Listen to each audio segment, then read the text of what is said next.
How you doing? I'm Jamie Beamish, and I'm here now in the Theatre Royal. And like any good theatre goer at the moment, I'm wearing my mask. But as we can see, I'm kind of on my own at the moment. So I think I'm socially distanced. So I'll take it off. The lads are on to me about kind of talking a bit now. We're coming to the end of the year about my 2021 as it was. And what it entailed and kind of what I'm doing here as well, especially, while I'm here. So I guess I better talk about that as well. But talking about 2021, it's been an interesting year, and it's been a bit of a roller coaster, not like just for myself, but like everyone, for the world, and for theatre, I think, in particular, and the entertainment industry and everything. And the way we started, I guess, at the start of the year, in lockdown, and kind of no theatre being able to be happening or anything like that, it was kind of terrible. And we were all, slightly in the doldrums a bit, kind of going, oh God, like what's going to happen? And the nice thing I think about the year as it's gone on has been opportunities kind of reopening. And you kind of go bit by bit. I'd have a certain amount of opportunities, and people would in what I do and everything. And it felt like with lockdowns that was gone. So even little bits was really important, little bits of opportunity. And certainly, I suppose, theatre-wise, for 2021, it really started for me in here.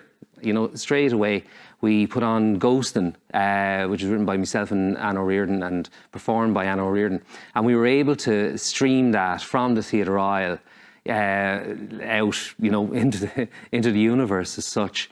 For one night, we put it on live, and we streamed it live as well. We didn't record it; we put it out live, and that was kind of we were able to do that with the kind of expertise and everything that's here in the Theatre Royal, and it was kind of first time I'd ever done anything like that. I've worked on big plays in London and stuff where NT Live, National Theatre Live, and they have like crazy big cranes and big cameras going on and everything. And that's a huge kind of worldwide organisation nearly, yeah. While here now in Waterford in the Theatre Royal, I think we put something together when we did Ghostin' here in April, which kind of was getting there. Without even all those resources, we were able to put together something that was, I think, really kind of exciting. And at a time when people couldn't come into the theatre, we were able to bring the theatre to them, which was, I think, really appreciated. There was people kind of texting me afterwards going, God, I haven't been to see a play in a year because everything's been locked down.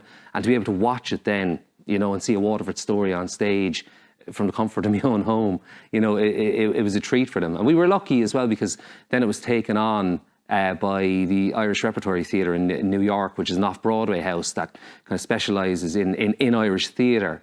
And they saw the broadcast we did from here, and they took it on and made it part of their digital season. They were putting out plays all through the lockdowns, and they chose Ghostin'. Our stream from here was taken on by them, and then it got this kind of worldwide audience, which is kind of amazing, which is brilliant. So from that little thing here, it got this huge audience, and it was kind of brilliant, It was great to say something that we made for here, and kind of the stream and everything that was created here and by Waterford people and stuff. I was very proud. Like it was a great old buzz then to be getting emails from all around the world about this story and people watching it, and so that was great, and kind of that was a great start to the year, and things started going from there suddenly. Where while I say I spent a kind of a year with nothing going on, because I'm an actor and I work in theatre, and I write plays and write music for plays and stuff, and like when there's no plays going on, then there's nothing, and then suddenly things started happening, because you could see things opening up again bit by bit, and it was really exciting.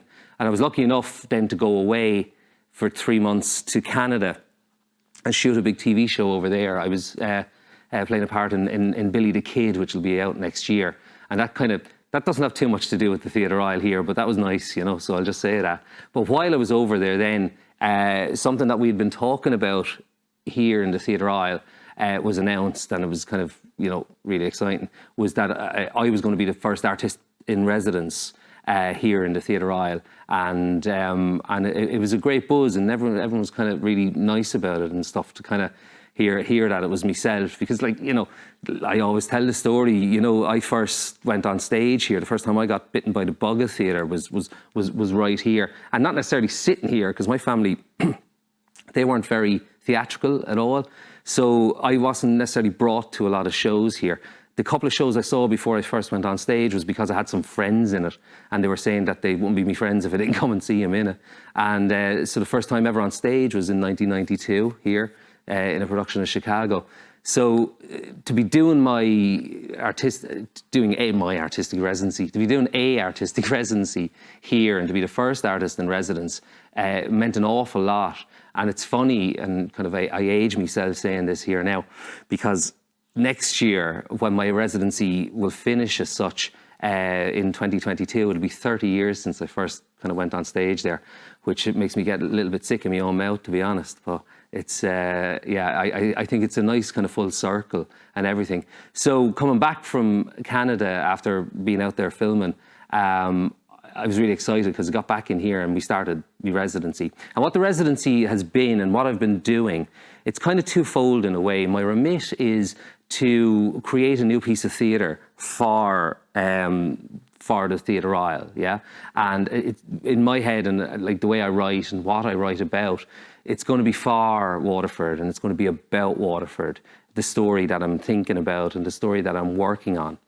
And the great thing as well, and you know, it's the necessity of things like this, because it's about engagement as well with the community, and the engagement that I'm kind of doing is with transition years. So students in fourth years in all the different schools around Waterford have been coming in, and I've been kind of doing various things with them, kind of showing them different aspects of theatre making, you know, putting together a play and things like that. And eventually, the thing is, once I have more material and it's building up as I go along about my own new piece, then they'll be able to observe me putting that piece of theatre together. But on the way, there's a great bunch of kids that they come in kind of once or twice a month, and I do different things with them and talk about different things with them. So initially it was kind of, it was a meet and greet, and it was kind of a question and answer session. So I told them a bit about myself, and then they started asking questions. A lot of the questions were about Dairy Girls and about Bridgerton and stuff, but you'd be surprised, there was a couple of questions that caught me. And they were pretty, I would just say, soul-searching. One girl asking me, you know, how do you balance life and work? And I kind of go, God, when I was 15 or 16, I wasn't asking those kind of questions, but they are. And I kind of had to think about it for a minute. But so, like I say, they're great and they're interested, and you know, they're really, really into it. The second kind of few sessions then we watched ghosting. We watched the stream of ghosting that we made here, and it was great because none of them had seen it. And I was chatting to them and saying to them, well, would you come and see a one-person show, a solo show? And they're going, not necessarily. And they watched the show, then we projected it up on the stage, which is kind of ironic because it's a play that was on that stage and they were projecting it onto a screen on the stage, but that was just by you know, from necessity. And afterwards, they were kind of fascinated by it. You know, they were really into it. And I was chatting to them then about different types of theatre they might, you know, give a go now, rather than say, you know, just go and see a musical. Not wrong with musicals, I love them, brilliant. But also then to kind of go and see other things. So I hope like that's something that they'll take with them as it goes along. And I was able to get Anne O'Riordan, the actress and co-writer on it, to come in and talk to them as well. Because, you know, I'm of a certain age, and the gap between me and the students is quite big, but the gap between her and the students is a lot less. And it's interesting for them to hear her talk about being an actress and working as a professional actor, because, you know, she's worked in London as well and she's home at the moment. And that was really good. And only the past few days, you know, here in December, I had a couple of sessions and they were great fun, because I started showing them, I did a workshop on how to do self-tapes. Because you know, actors now, they have to tape themselves. They get auditions and they get scripts, and you have to tape yourself at home on your phone. That's the most horrendous thing in the world. Like it's really rotten. Like it's terrible, you know. And I was saying to him, oh, I'm going to bring in some Dairy Girl scripts, and you know, we'll get you to read them on camera and see what it's like. And they're all really up for it. They're all really gung ho for it. Until I told them then I'd be putting it on a monitor. and that we'd have to watch. We'd all watch it back together, and we'd see how everyone did. And suddenly they weren't so keen, but they were really brave and they really went for it. And I think it was great, and I think they got a lot out of it. And I think they were really into it. So that was kind of, like I say, just recently, a few days ago. And so it's been great. So and in between that then as well, because I've been working on my own piece as well, and being able to come into the theatre aisle and being around the theatre aisle has been magic. Because a lot of the time when I'm writing or creating stuff, I'm sitting at home in my bedroom kind of thing, and it's a lonely existence. But coming in here, it's great because there's stuff happening, you know, and like, you know, thankfully, I know restrictions are coming in and stuff like that, but theatre is still happening again bit by bit. So it's brilliant to come in and see a buzz around the place and people coming in getting tickets and all that kind of stuff. And it's magic then to be around that. It kind of you feed off that a bit. It's really terrific, you know. So I've been working on my stuff bit by bit as it's coming up to Christmas. I'm going to take a couple of weeks off now because I kind of need it. It's been a busy time, which is a great complaint after everything being so quiet. It's been magic. And going then on into the new year, into 2022, my residency continues up until I think about May. It's a 9-month residency, you know, and I'll keep working on my piece of theatre and the different aspects of it, because I'm a control freak, and so I'll write it. I'm going to be in it. I'll do the sound design for it as well. There's going to be a bit of video design with it too, because of the nature of what I'm doing. I don't want to give any spoilers yet, but bit by bit it'll start getting out what it's about. And so I'll be working on all that as well. And it's great to be able to be in here, kind of with all the equipment that's here, with the expertise that's here, and it's, you know, it's class. And then also then I'll have the TY students. I'm going to be doing some work with WIT students as well. I'm going to have some sessions with the WIT music department. I trip on that because I'm a former WIT music student myself, and kind of from a long time ago. So they're going to come in, and me as an alumni, and I'm going to talk with them about doing composition for theatre. So that's great, you know, composition for stage, for plays, for things like that. So that's a great opportunity to get the lads from the music department in here and see, you know, have that kind of discussion about music in theatre. So it's not, my residency isn't all about me writing a play or, you know, anything like that. It's kind of all those different aspects, and leaving people here in the town kind of see what goes into that, to kind of, you know, to pull the curtain back a bit, to use the Wizard of Oz analogy kind of thing.